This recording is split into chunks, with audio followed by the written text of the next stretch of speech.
everybody. I'm Danny, and I'm an alcoholic. Thanks for, I think it was Raul that called me this morning and having me come to your meeting. So thanks for asking me. Welcome to all the new people. Happy birthday to the birthday people. And big shout out to New Life and Reality House, man. I'm really so glad you guys are all there. Come on, Reality House, hands in the air. Let's go. Hey, yeah. All right. So as it looks like, I don't believe you guys are allowed to have your phone out during the meeting. Is that correct? Am I right? It looks, because I don't see any of you on a phone. So for those of us lucky enough to not be in a sober living right now and be in our own houses, what do you say we put our fucking phones down for the meeting? What do you think? Just for this meeting. It's not even that long. It's only till 9:30. So instead of me sharing to the top of your head while the lights go flashing on and on, I would love to make some eye contact with you, okay? So, call me bold if you want. Also, I'd like to, is it okay, hey Sherry, you can just nod your head if you want. I know you're the secretary. Is it okay if I read from some approved general service literature called the Big Book? Is it okay if I read something from the Big Book? I have your blessing? Good. So I noticed in your preamble tonight, when you read, I noticed, by the way, to you guys in New Life and Reality House, maybe you might have noticed that in the beginning of the meeting, somebody said, if you have a problem other than alcohol, we suggest maybe that you find another 12-step program. So, with the permission of the secretary, I'm going to read from page 410 of the 4th edition, and I'm just going to read the highlighted words, okay? 45 milligrams of the long-acting Benzedrine, 45 of the short-acting pep pills, intravenous Demerol, shooting morphine, injection, codeine, Percodan, tranquilizers, injecting pentothal intravenously, stuff in my veins, put the needle, pep pills. That's out of the Big Book of Alcoholics Anonymous, our approved literature. So just so you know, if you like shootable alcohol, if you like pill form alcohol, black tar alcohol, meth alcohol, snortable alcohol, smokable alcohol, welcome to Alcoholics Anonymous, because we have a solution for you. Because somebody once told me that I am responsible when anyone anywhere reaches out. And to me, anyone means everyone. So I don't know what God's will is for me sometimes. How do I know what it is for you? So please never let anyone tell you that you don't belong in Alcoholics Anonymous. Never let somebody tell you that, okay? Because if I came on here tonight just to tell you guys, especially you two new houses of men, that if I can stay sober, you can stay sober, okay? I'm almost 13 years sober. I live in a house that belongs to me. I own my own house. And before I got sober, I used to sleep in doorways. Before I got sober, I used to piss in my pants. Before I got sober, I had holes in my teeth. I had mats in my hair. Nobody wanted to talk to me. I never got a tax refund before I got sober. I usually had my phone turned off before I got sober. I needed a bail bondsman whenever I left my house before I got sober. And now I have a bunch of friends that love me, and I own a house, and I'm a superintendent at my job, and it's all because of doing the work of chopping the wood and carrying the water of Alcoholics Anonymous. So, anyway, got that out of the way. Just so you know. I know, I remember, I'm the guy that couldn't get sober, by the way. I'm that guy, I had 8 years once of that kind of, it's not sobriety, it's called untreated alcoholism. By the way, Ray's phone, I love your painting in the background where you put the mask on the oil painting. I love that. That is a badass. It's really cool to be able to look into people's homes, with the Zoom stuff, and we get to see how normal we all look, And by the way, you guys, don't let anybody fool you. We might clean up really well, but if you could have seen a camera into our living rooms a week before we all got sober, you would know that you were in the right place. Anyway, so I in 1993, I ended 8 years of I sponsor myself, untreated alcoholism. I didn't have a big book. I didn't have a sponsor. I'd go to meetings late. I'd leave the meeting early. I only went to meetings to ask girls to go if they wanted to go to coffee. And that was it. And of course I was going to drink and use again. I never was of service to anybody. If you don't want to wait till the end of the meeting, the secret to sobriety is the constant thought of others, right? If you're new, you'll hear a lot in AA, contrary actions. We practice contrary actions. What does that mean? It means I don't do what I would like to do or say what I would like to say, and I don't do what I would like to do, and I do what I don't want to do. I do what I don't want to do, right? Most of the people that have been around here for a long time, I'm sure when Bob got sober, they used to tell him things like, you don't have to like it, you don't have to think it's a good idea, all you have to do is do it. We don't give a shit what you think about it. We don't really care what you think. You are now the literature person. And they would just hand out, you just be the literature person. And nobody cared if you wanted to be the literature person or not. We didn't have time to explain to you, by the way, if you're the literature person, you'll have to get to the meeting early. You'll have to meet a bunch of people. You'll have a responsibility. We didn't have all that. We just said, you're the literature guy. So anyway,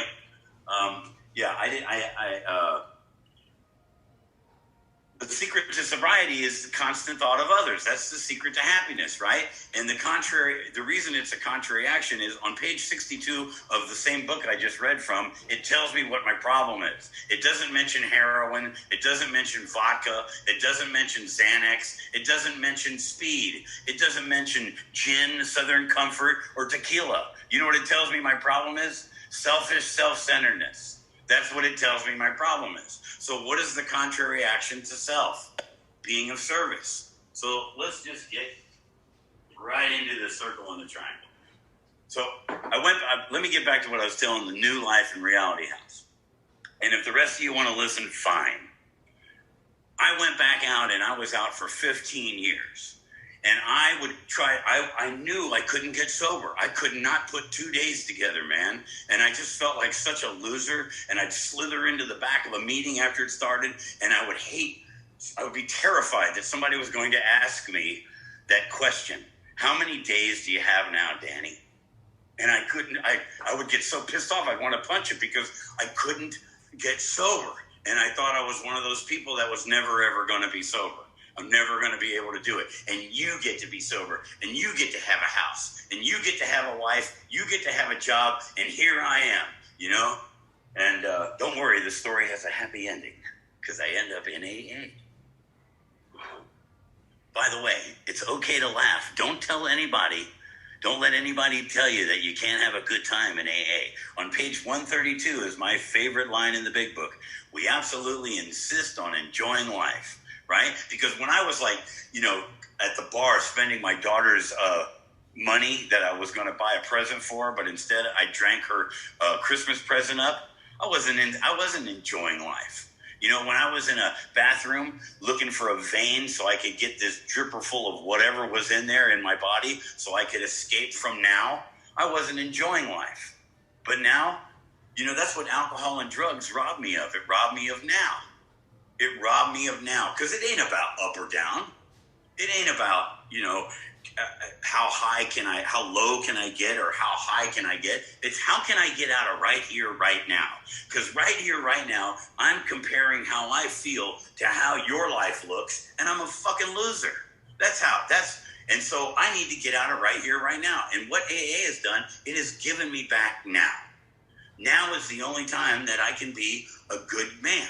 Now is the only time that I can be a decent dude, a good employee, a good husband, a good dad, right now. Not 10 minutes from now, not tomorrow. It doesn't exist. Now, right? So I was that guy that couldn't get sober, you know? And I met this man, his name's Earl, and he's my sponsor, and he just didn't give up on me. He just did not give up on me. He didn't tell me about AA. You know, he showed me AA. He just kept loving me. It was the only thing that I never really felt was true unconditional kindness. You know, like I'd end up in county jail on yet again another under the influence of a substance or something like that. And my sponsor would wait in line for like 6 hours to see me for 3 minutes. Or I'd be on a 5150. I don't know if you guys know what that is. You know, it's a 72-hour involuntary hold. You know, once again, it started with I'll just smoke a little bit of weed. And then, you know, 10 days later, I'm being strapped down in a hospital. The cops are all holding me down and they're shoving a catheter in me because I become a danger to myself and other people. And who showed up? Earl. AA showed up in the form of Earl, who just didn't give up on me. He just didn't give up. But everybody told him, you got to let go of Danny, man. He can't do it. He can't make it. And for 15 years, I would come in and out and in and out. And everybody gave up on me except Earl. He just didn't let go. And I asked him recently, by the way, I said, how come you never gave up on me? And you know what he said? I didn't want to be the guy that you would say AA doesn't work. I didn't want to be that guy. I wasn't going to be him. So if you're new and you're going in and out and in and out, I'm here to tell you as your speaker tonight, as a member of Alcoholics Anonymous, that you can do this. That you can do this and you're part of something. That you can have a life. This goes way past not drinking and using. This is about how to have integrity, how to be kind, how to get your kids back, how to get your parents back, how people can count on you. How can I be a loving, kind person and be connected to the people that are in my life? Moments that make sense together. That's what a life is. Moments that, not just chasing the next shiny item. You know? I have a lot of stuff, but the things that I really have that I hold dear to me are, Len, are you still here? Are you still on here, Len? I don't know if Len is still here. You know, I sponsor this guy. His name's Leonard. And I'll never forget one time, he sent me this picture of his daughter graduating from college. And he said, you had everything to do with this. And I just broke down and cried, you know? So maybe you're struggling and you got some time in AA and you're thinking, I'm not feeling this magic buzz. There you are, Len. Hi, Lenny. And Len just sent me a picture of his beautiful granddaughter. And he got to be there and see it because he wasn't strung out on Vicodin. Yeah, got to be present. Look what AA can do, right? Look what AA does. If I seem passionate about Alcoholics Anonymous, it's because I am, you know. So anyway, I was the guy that couldn't get sober, and so here I am. I'm thinking, Sherry, you want me to stop at 9:25, right? Okay, I see it. I got my little clock here. So, you know, the things that matter the most to me are the things that I never thought that even mattered in life. I didn't know what they were. You know, all my life, I was at war with the world, you know. And I was a fighter and a boxer and an MMA guy, and I loved to knock dudes in the face. And I didn't know how to articulate. My father was a colonel in the Air Force. I grew up with being beaten by a leather belt, you know, and being told things like, take it like a man, or quit your crying, or I'll give you something to cry about and shit like that. And I just never had any really nice, kind, loving role models that were men until I came into AA. And then I found out that you can be gentle. You can be kind. It's okay to be loving as a man. You know, it's what I think the greatest force in the universe is the ability to be kind. Now, I'm a union electrician, so I know what force is. I can build a power plant. I built a power plant that runs LAX, so I know about force. But what I think the biggest force in the universe is the force to be compassionate and loving and kind. And I learned that here. And when I was new, if I heard somebody say that, I would have stood up and said, shut up, you know? I didn't want to hear it. So anyway, for 15 years, I was going in and out and in and out, and, you know, and Earl didn't let go of me, and a bunch of stuff happened to me. And finally, I took my last drink on February 18th, 2008. And I'd been beaten into a state of reasonableness, like the book talks about. And, I had this maybe. Yeah, I told you I was filled in my life. I always thought never. I'm never going to have nothing. But when I heard my sponsor speak, I had this maybe going. And whenever I'd sit next to my sponsor in a meeting, I'd think maybe, maybe I can do it. Maybe. Maybe's a big deal for an alcoholic, for a person that said, I'm never going to do it. I'm never going to be a dad. To maybe means hope. The possibility. Maybe I can be a dad. Maybe I can be a good employee. Maybe it'll matter that I live. Maybe my life will impact another person's life in a positive way. Maybe. And that's all I had was maybe, but I never felt like I was really in AA. I was going to meetings. I was doing some commitments. I hated everyone. I only liked my sponsor. Everyone else I thought was completely full of crap. I just judged everyone. I have this uncanny ability to know exactly who you are and everything about you without saying a word to you. Maybe you have that too.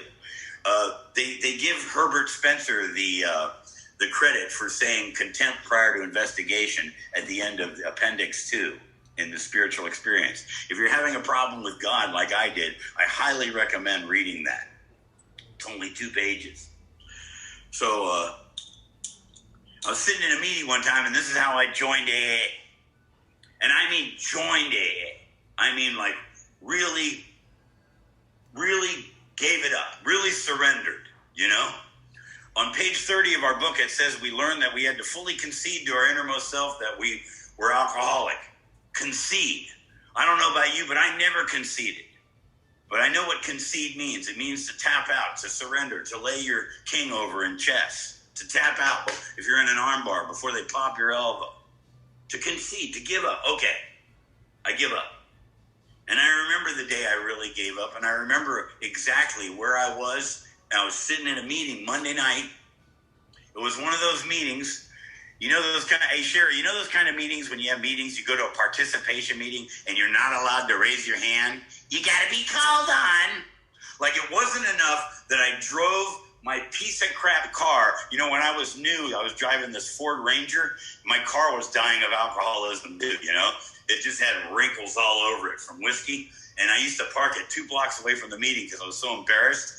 And it wasn't enough that when you go to a meeting and you're new and there's only one door and there's like 9 greeters on either side and you have to walk through the greeters. Oh, and they're going to ask you, how are you? I don't know how I am. I'm dying of a disease. Now get out of my way. But you can't say that. You have to act better than you feel. That's what they say. That means you can't say, you can't slap people. You can't tell people what an asshole you are. When they go, hey, Tony, we want you to lead the meeting, but whatever you do, don't call on Fred. He's nuts. And if Tony accidentally calls on Fred, you're not supposed to go, oh, shit. But, sometimes people do. But you're supposed to act like, everything Fred is saying is a wonderful thing. That's called acting better than you feel. So, at every meeting, there's a person that should not be called on at the meeting. Everybody, think about your home group. You can think of that person right now, and you know who I'm talking about. That when they call on them, or when you see them at the podium, you're like, oh, no, right? Problems other than alcohol, right?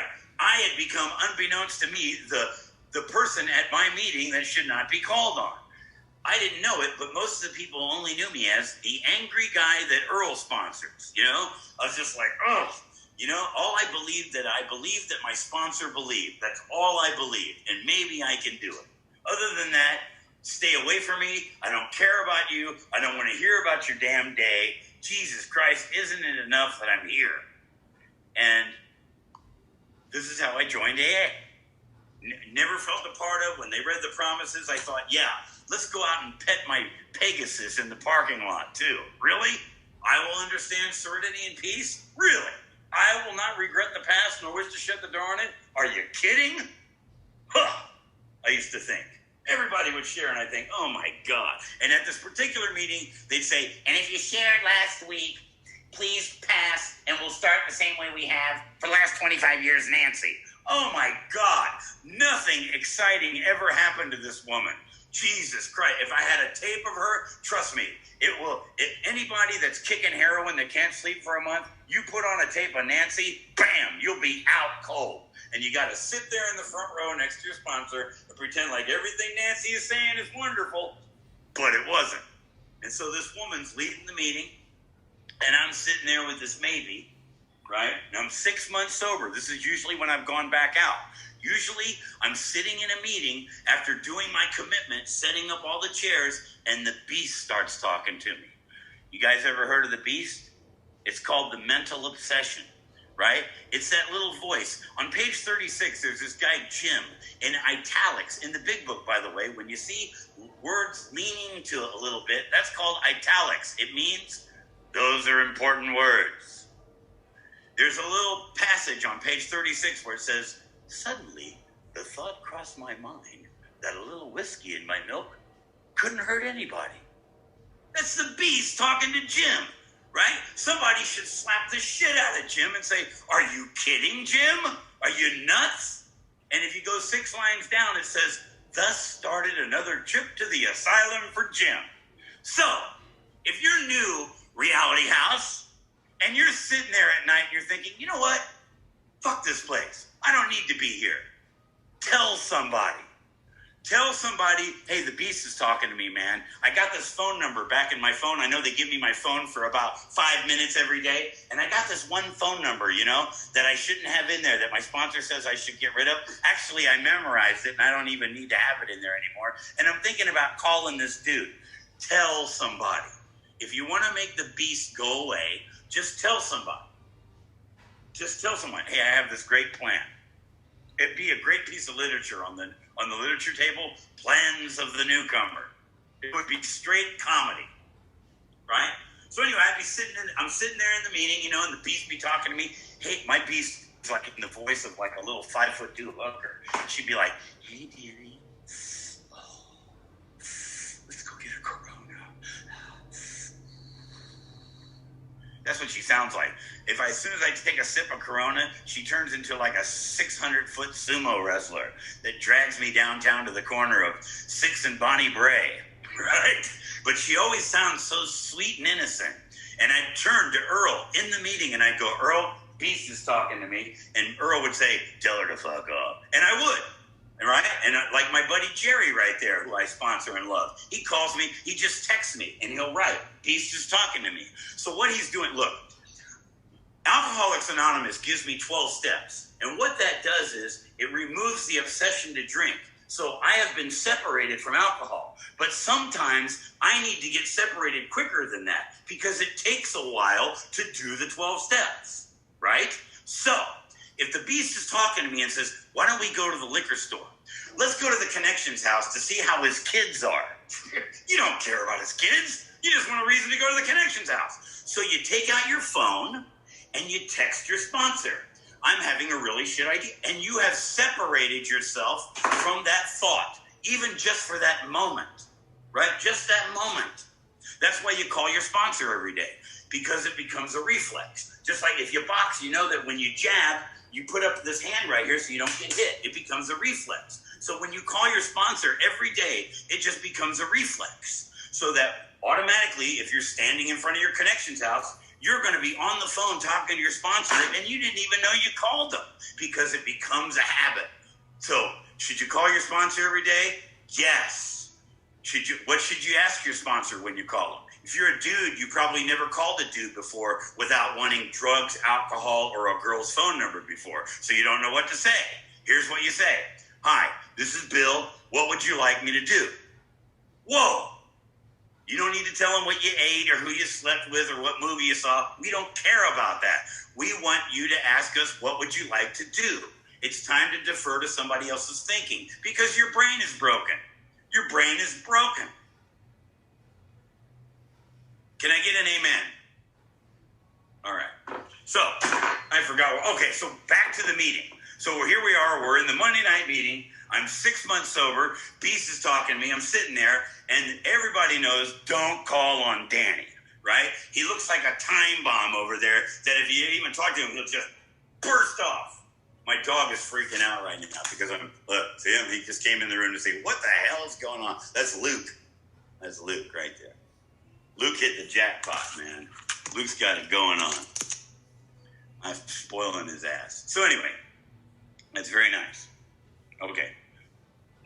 So I'm sitting there in the meeting, and everybody knows never call on Dan. And this woman, I got this maybe going, right? And I'm 6 months sober again. And this woman does this lead, and automatically I'm getting ready, preparing myself not to react in a bad way when she calls on Nancy, and she goes, would you like to share? And she points at me, and the whole room goes, oh, no, don't do that. And I turned to Earl, and I said, can I say whatever I want? He goes, if you never say, Earl's with his hands a lot. Earl says, go ahead. Sponsor green light. Sponsor green light. So I say, Nancy, never share. Or at least have something exciting happen to you and then share. And then I went around the room and told everybody, don't do this if you're new, by the way. This is not a good thing to do. Because it could have went really wrong. And I told every man in there what an asshole he was, and I challenged them all to a fight, and I told them all, you know what? This man sitting next to me is the only one that cares about me, and if I was on fire, not one of you in here would pee on me. I said that to my home group, and no one said anything, except Margie. She was sitting about 3 rows behind me. She said, well, I'd pee on you, Danny. And the whole room busted up laughing, man. I mean, fell out. I don't know if you've ever been in a meeting where it took 5 minutes to get the meeting back to order. It just fell out. And I didn't stand up and tell everybody to shut up. I didn't run out of the room and go cry in my truck like I normally would have. I was laughing too. It was like this weird PCP moment where I looked down and I too was laughing with everybody else at my expense. And I can feel it again right now. I was filled with this, oh my God, I'm in AA. Look at this. Look at Nancy. Look, Steve. Look at Christopher. Look at, I'm in AA. This is awesome. It was like they flicked the lights on, man. And I'm like, I knew right then and there, I swear to God, I'm not lying to you. I have never, ever, in almost 13 years, and everything I've happened or been up against, or the days that I have had, never has the thought crossed my mind to drink and use. The beast has never spoken to me again since that day. I joined AA that day. The obsession was lifted.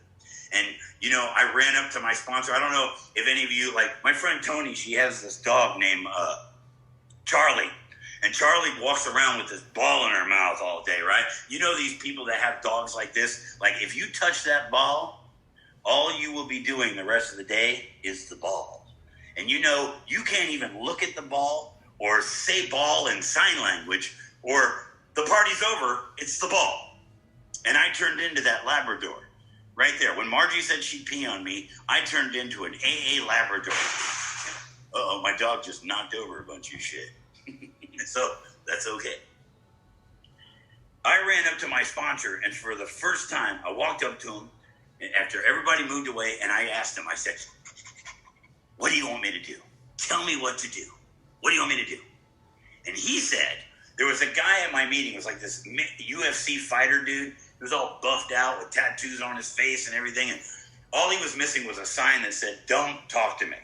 And Earl said, go say hi to that guy. And on the inside, I thought, dude, are we looking at the same dude? Are you kidding me? But somehow I had been transformed into Forrest Gump, and I said, okay. It just came right out of my mouth. Okay. And walked over there and said to that guy, how you doing? And he said, fine, how are you? And I said, fine. We both lied to each other. But I did it. I did what that man asked me to do. I did a contrary action. And I have been doing that for my entire sobriety. That's what I do. I don't do what I would like. My first thought when Raul called me this morning or texted me and said, would you like to speak at a meeting? My first thought was, probably not. Probably not. But I'm glad. I don't think skipping all day. Oh, the gift of recovery. Happy, joyous destiny. Oh, good. Tonight, I'd rather be in my bedroom watching Vikings. I'm on season 5 of Vikings. But too fucking bad. I'm here to tell New Life and Reality House that you can do this shit. You can do this, man. So you get a sponsor, you call him and you ask him, what do you want me to do? And whatever he says, you do it. And when you finish, you call him back and say, I did that. Now what do you want me to do? And so I've been a cake person at a meeting. I set up chairs at my book study every Thursday for 8 years. I've been a speaker seeker. I've been a greeter. Oh my God. I've been the last person to leave at a meeting. I sponsor men. I talk to my sponsor every single day. He is my dearest friend. My sponsor, I love my sponsor more than anybody on this planet. He's the most important relationship I've ever had. I work the 12 steps as outlined in the book, and I have the honor of bringing men through the 12 steps. And I see several of them. Nikki, how you doing, brother? Me and Nikki just did a fist step the other day. There's Jerry. I love Jerry so much. The lion. There's Leonard, who I call Yabbit, because for the first 3 years of his sobriety, every time I asked him to do something, he'd say, yeah, but, right? And I get to sponsor men, and that's what I get to do, So, if you think this thing is just about not drinking, it ain't about stopping, right? It's about staying stopped. How do I stay stopped? I'll wrap it up, Sherry, okay? I know I got to wrap it up. Look, it's all about this. See, you guys will see this all over the place. We wear necklaces, rings, tattoo. I got it tattooed right here on right here, see? So that when I'm out places, people sometimes will go, hey, so you're in AA, huh? And it breaks my anonymity. I used to be in AA, and they see that thing, right? So what is that? It's an ancient symbol, mind, body, and spirit. There lies the balance I've always seeked, being an entire human being. Balance. Something I knew very little about before I got to AA. So the first side is unity. Unity is the body. I bring it to a meeting. I can't stay sober, but we all can together. Me and Bob is a power greater than myself. Me plus Bob is a power greater than myself. That's the way it is. Me plus anything is a power greater than myself, right? So unity is the body. I bring it to a meeting. Recovery is of the 12 steps. I work the 12 steps. I trust God. I clean house, and I help others, right? That's what I do. And so I've had a spiritual awakening. What does that mean? It means I get to look at life differently. Life looks a lot different just from over here. Oh, maybe that guy didn't mean to cut me off. Maybe he's having a bad day. And I can look at life how I choose to, right? In a loving, kind way. And having had that spiritual awakening, now I can go out and carry the message. What is the message? That we recover. That nobody has to find you guys blue in a bathroom. Nobody has to put Narcan on you tonight. Nobody has to see. No, you don't have to fucking die. That's what it means. It means that you can recover. You can walk the earth a free man. The beast doesn't get to dictate what happens in your life. That we can be loving, kind, gentle men. That's what it means. Okay?